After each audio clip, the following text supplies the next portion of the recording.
No pressure, but you are looking at the first keynote speaker on October the 28th for our ABD Expo Culture Shift. He is Patrick Reynolds, the CEO of Crosslink Consulting. No pressure. How you doing?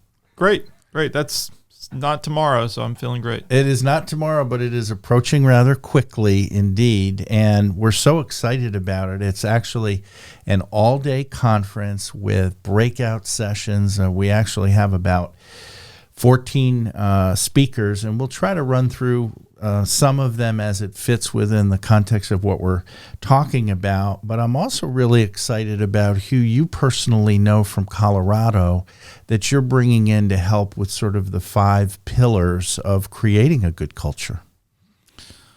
Well, this is such an important, and I am excited to be the first of those keynote speakers because I'm so passionate about what it has done in our business, how different the culture is at Crosslink. And so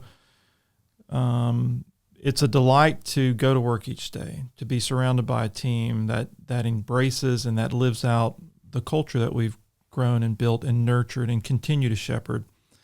And I met this gentleman, Declan, at the same conference where I first began to be empowered to change our culture. And even in the interim, even going from where we're at today, listening to Declan and learning the techniques that he's going to present for us, that's even a bigger game changer. So just the last 2 years of culture building, or really 3 years of culture building at Crosslink, the new tools that we have that Declan's going to teach our audience, help us go that much further and that much deeper in getting the right culture. So the first pillar is kind of listen generously. What does he mean by that? We tend to not do that. It's a learn. I think that it's a learned technique that we all need to do, especially if we're in a position of leadership or in a position where we can influence culture. We tend to listen to see if we agree about something or not. We tend to listen first to see whether we have any points that we want to argue or whether we want to clarify for that person's sake. Anyway, there's a lot of ways that we listen where we don't first begin trying to understand what they're trying to convey. We listen to people not so much for what they want to tell us, but for how we agree or disagree. And if we can shift that, if we can learn that about ourselves, and we can take a second to really listen to that person and understand it first, that will change the way conversations take place, especially in the workplace, but it goes beyond the workplace too. Yeah, to home for sure. And you mentioned listen generously. One of our other speakers in the breakout session is Jeremy May. So you familiar with Powerserve? They're near where our podcast studio is here at Augusta Podcast, or downtown. Powerserve. And they have a creative environment, and it's critical. I mean, they're bouncing ideas off, and they value each other's opinion, and they just feel like if they had all the input, at the end of the day, the product will be better and people will feel valued. So I think that's definitely important. And you got to listen, but you also got to hit somebody between the eyes and kind of give it to them straight, Declan says. Yeah, that second pillar is speaking straight. And there's each one of these, our audience is going to learn, each one of these has more than just the obvious surface benefit. It has a few other facets. With speaking straight, what I see a lot is people don't want to speak up because they're afraid they don't have anything to contribute, or they're afraid they might offend someone. So speaking up is part of that speaking straight as well. And then candor is so important. You as an organization can't reach your potential if you're relying on the smarts and intelligence of one guy. You need a team, and you need all those people to be willing to speak up and speak with candor for the sake of the mission. You can't just throttle down because you're afraid of, I really realize that person is messing up here, but I don't want to say it and be abrasive or offensive. So being able to, for the sake of the mission, speak straight and use candor. And then I think a third and major point to that pillar is you have to take responsibility for the impact. You don't just get to speak straight and drop the mic and, hey, they know how I feel. Now it's up to them to do something with it. No, you definitely have to own the impact and be sensitive to what your speaking straight is going to do. Fair enough. We're also going to have some straight talk at our conference because so much a part of what good culture is diversity and listening to other viewpoints and so forth. And we have an AU professor and owner of SMR Leadership Solutions, Stacy Roberts, who says, it starts with me. What can you do individually to help make sure that everything is inclusive? And to that point of inclusivity, Ann Campbell of Walton Options is going to talk about inclusion works and hiring people that are very much abled, even though they may be physically disabled. And that's all part of culture, and part of, too, the third pillar, which is being for each other. And is that cheerleading on someone's success? Is that what that means? It really has synergy with those first two pillars, all of them, but it really has synergy with those first two pillars. When you can listen to other people in your organization and you can believe that they're going to listen to you and they're going to strive to hear you, and you have confidence that they're going to speak up and speak straight, that third pillar of being for one another, it's a major game changer. When you can, you're not, especially as the leader of a company, you're not going to go in there, typically, you're not going to go in there and sit somebody down and speak harshly to them or speak with candor to them just to get it off your chest. At least let's hope that our business leaders know and have overcome that propensity to do. That doesn't serve you. So what serves you, of course, is when you have those critical conversations that you are focused on the end goal and you're working that conversation for the best for that person, but of course for the mission of the organization. And you're using that feedback that you're giving people for their benefit.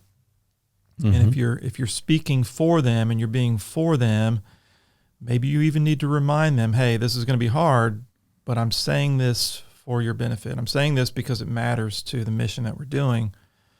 Then that person hopefully can begin to listen to you generously, and that they can begin to give feedback with candor, but they can also hear your heart and what you're saying to them. They can listen with the sensitivity that you're not coming at them, but you're speaking for them, and they're going to be much more able to hear your message. And again, that goes far beyond just the workplace. And that's building trust. It sounds like that you can be vulnerable enough to be, to your point, speak straight and listen enough that you learn that, I guess it's understood on someone who's receiving constructive criticism that it's coming from the right place. And that's part of it for sure. When we were thinking about speakers for our ABD Expo, which is October 28th, and it's abdexpo.com for a full list of speakers, we came across the Glassdoor rating system, and I know you've met one of the company leaders, or organization leaders, I guess, at Christ Community Health, Ron Skinas, right? Mm-hmm. Meeting him, you probably would think that the culture's really great. Yes, very much so. Yeah. And I'm excited about his topic because talk about being for each other. Small gestures can be big encouragers. Wow. That's fascinating. But that makes sense. You mentioned sometimes it leads beyond the workplace into the home. Someone once told me, whether you get your wife a new car or a thing of flowers, it's 1 point, right? You've earned 1 point. So it's probably the same in the workplace. Hey, thanks for helping me the other day on that project. Just I guess a pat on the back, encouragement. Hard to say. I think each person is going to receive that a little differently. Thinking through how that applies to what Declan's going to speak about, there is that fifth pillar, which is acknowledgement and appreciate. So that goes hand in hand, right? We as influencers of our company culture, if we can give the right acknowledgement, that goes a long way. Kind of like that gift on your anniversary. It's going to have a lot more impact if you get nothing than if you get something small but meaningful. Sure. So that small but meaningful anniversary gift, I think we can all relate to, or many of us can relate to. That's impactful because it is appreciation and is acknowledgement, and that the lack of it is felt because it was expected on that day. But our work environments are a little different. So we do have to be creative in how we get those points, earn those points. But it shouldn't just be, certainly shouldn't be keeping score. Mm-hmm. But each person and each person's personality has a different need of acknowledgement and a different love language, if you will. So getting some people gifts as an appreciation isn't going to be meaningful to them. So just simply that pillar is appreciation and acknowledgement. But it is up to you, that influencer of culture, to understand that person's, what's going to be meaningful to that person, whether it's a word of affirmation that can go a lot further than movie tickets as a gift. Mm-hmm. But for the next person, it may be the gift that matters to them rather than the words of affirmation. Absolutely. We're going to take a little moment and have our audience watch something for 30 seconds. Patrick made his television debut recently on a News 12 promo highlighting the Augusta Business Daily Expo. Take a look and we'll discuss. Creating great company culture is hard, especially since March 2020. It's why Patrick and I are hosting a full-day conference we're calling Culture Shift. The benefits of improving your company culture can't be overstated. Our speaker from Colorado will be teaching the 5 principles of team collaboration. We'll have breakout sessions on servant leadership, unique benefits, diversity, and more. Enjoy lunch from Fat Man's, door prizes, and vendor booths. Visit abdexpo.com. That's abdexpo.com.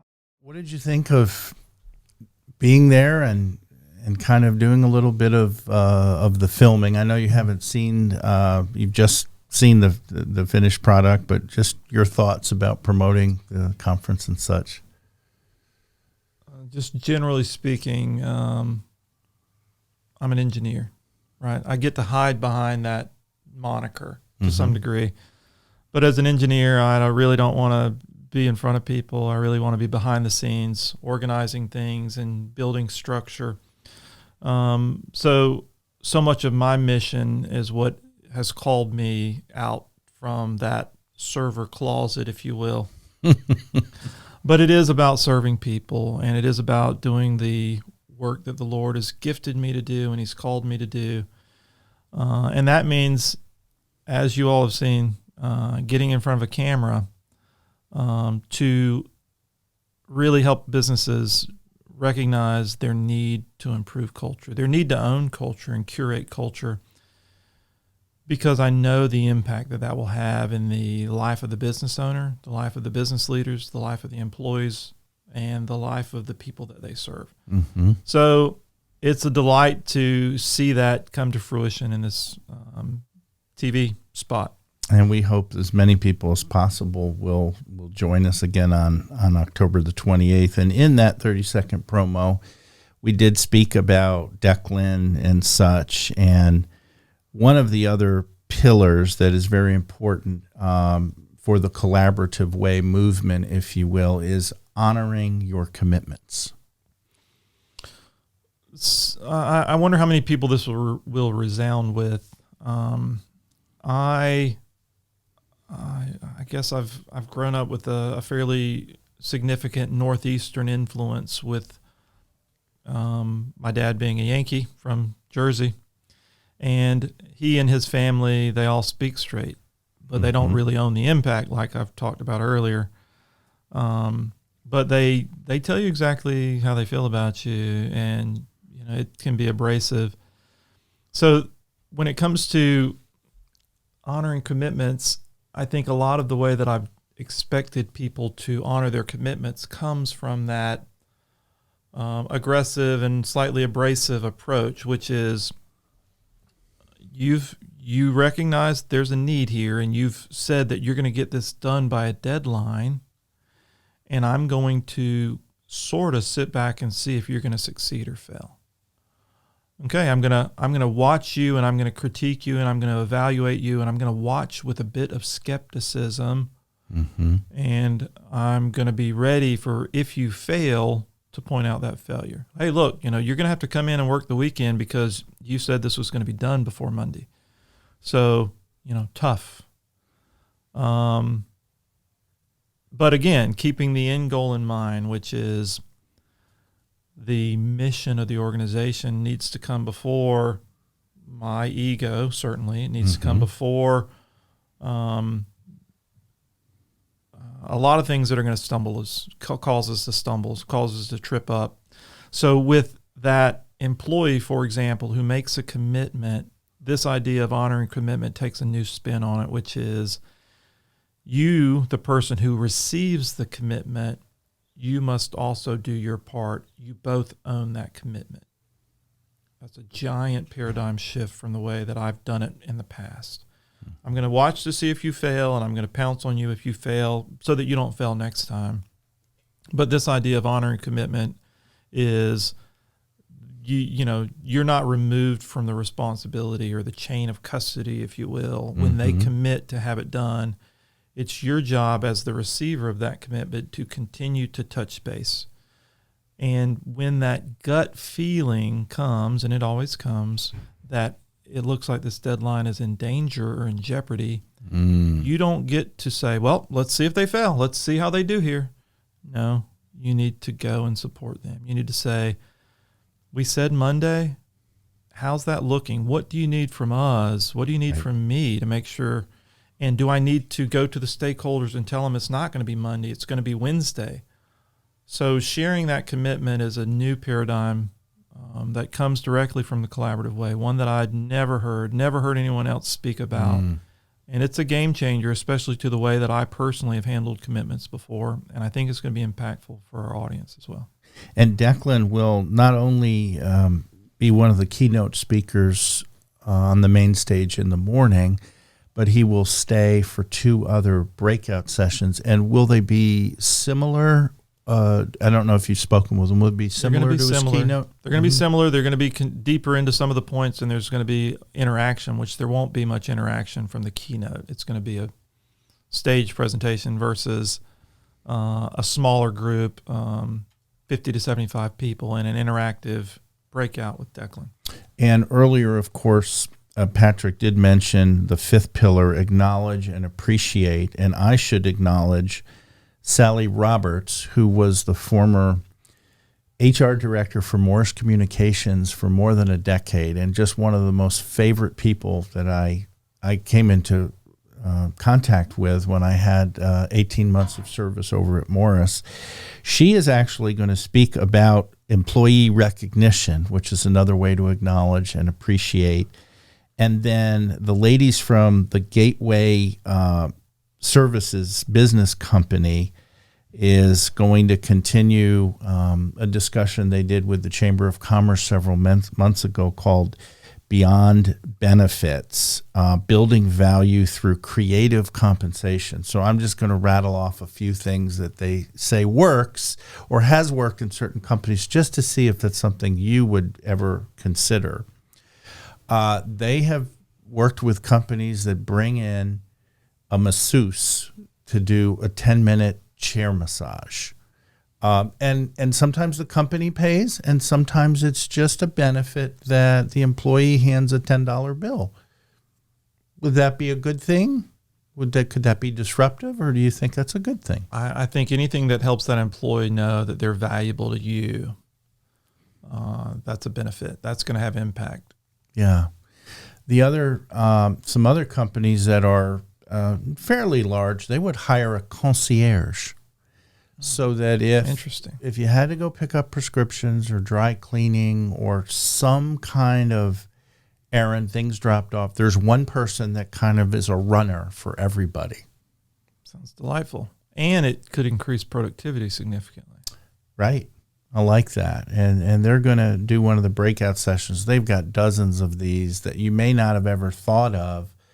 But I think that is so critical in both hiring and retaining employees now.